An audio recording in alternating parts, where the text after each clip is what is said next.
सभी को राधे राधे। कार्तिक मास महात्म्य कथा अध्याय 7।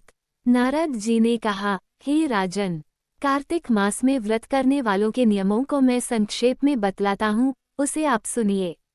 व्रती को सब प्रकार के आमिष, मांस, उड़द, राई, खटाई तथा नशीली वस्तुओं का त्याग कर देना चाहिए। व्रती को दूसरे का अन्न ग्रहण नहीं करना चाहिए, किसी से द्वेष नहीं करना चाहिए और तीर्थ के अतिरिक्त अन्य कोई यात्रा नहीं करनी चाहिए। देवता, वेद, ब्राह्मण, गाय, व्रती, नारी, राजा तथा गुरुजनों की निंदा भी नहीं करनी चाहिए। व्रती को दाल, तिल, पकवान व दान किया हुआ भोजन ग्रहण नहीं करना चाहिए। किसी की चुगली या निंदा भी नहीं करनी चाहिए। किसी भी जीव का मांस नहीं छूना चाहिए। पान, कत्था, चूना, नींबू, मसूर, बासी तथा झूठे अन्न का भी प्रयोग नहीं करना चाहिए। गाय, बकरी तथा भैंस के अतिरिक्त अन्य किसी पशु का दूध नहीं पीना चाहिए। कांस्य के पात्र में रखा हुआ पंचगव्य, बहुत छोटे घड़े का पानी तथा केवल अपने लिए ही पका हुआ अन्न प्रयोग करना चाहिए।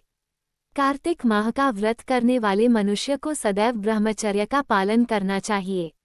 उसे धरती पर सोना चाहिए और दिन के चौथे पहर में केवल एक बार पत्तल में भोजन करना चाहिए।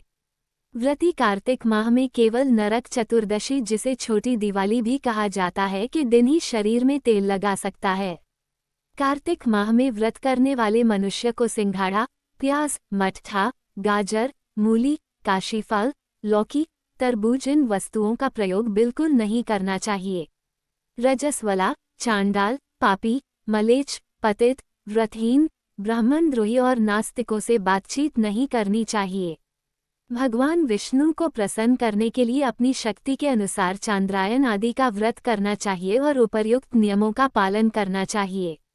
व्रती को प्रतिपदा को कुम्हड़ा, द्वितीया को कटहल, तृतीया को तरुणी स्त्री, चतुर्थी को मूली, पंचमी को बेल, षष्ठी को तरबूज, सप्तमी को आंवला, अष्टमी को नारियल, नवमी को मूली, दशमी को लौकी, एकादशी को परवल, द्वादशी को बेर, त्रयोदशी को मट्ठा, चतुर्दशी को गाजर तथा पूर्णिमा को शाक का प्रयोग नहीं करना चाहिए। रविवार को आंवला का प्रयोग नहीं करना चाहिए। कार्तिक माह में व्रत करने वाला मनुष्य यदि इन शाकों में से किसी शाक का सेवन करना चाहे तो पहले ब्राह्मण को देखकर ग्रहण करे। यही विधान माघ माह के व्रत के लिए भी है। देवोत्थानी एकादशी में पहले कही गई विधि के अनुसार नृत्य, जागरण, गायन, वादन आदि करना चाहिए। इसको विधिपूर्वक करने वाले मनुष्य को देखकर यमदूत भाग जाते हैं, जैसे सिंह की गर्जना से हाथी भाग जाते हैं। कार्तिक माह का व्रत सभी व्रतों में श्रेष्ठ है। इसके अतिरिक्त जितने भी व्रत यज्ञ हैं वो 1000 की संख्या में किए जाने पर भी इसकी तुलना नहीं कर सकते, क्योंकि यज्ञ करने वाले मनुष्य को सीधा वैकुंठ की प्राप्ति होती है।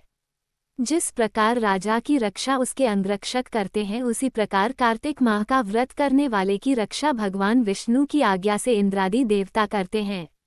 व्रती मनुष्य जहाँ कहीं भी रहता है वहीं पर उसकी पूजा होती है, उसका यश फैलता है। उसके निवास स्थान पर भूत, पिशाच आदि कोई भी नहीं रह पाते।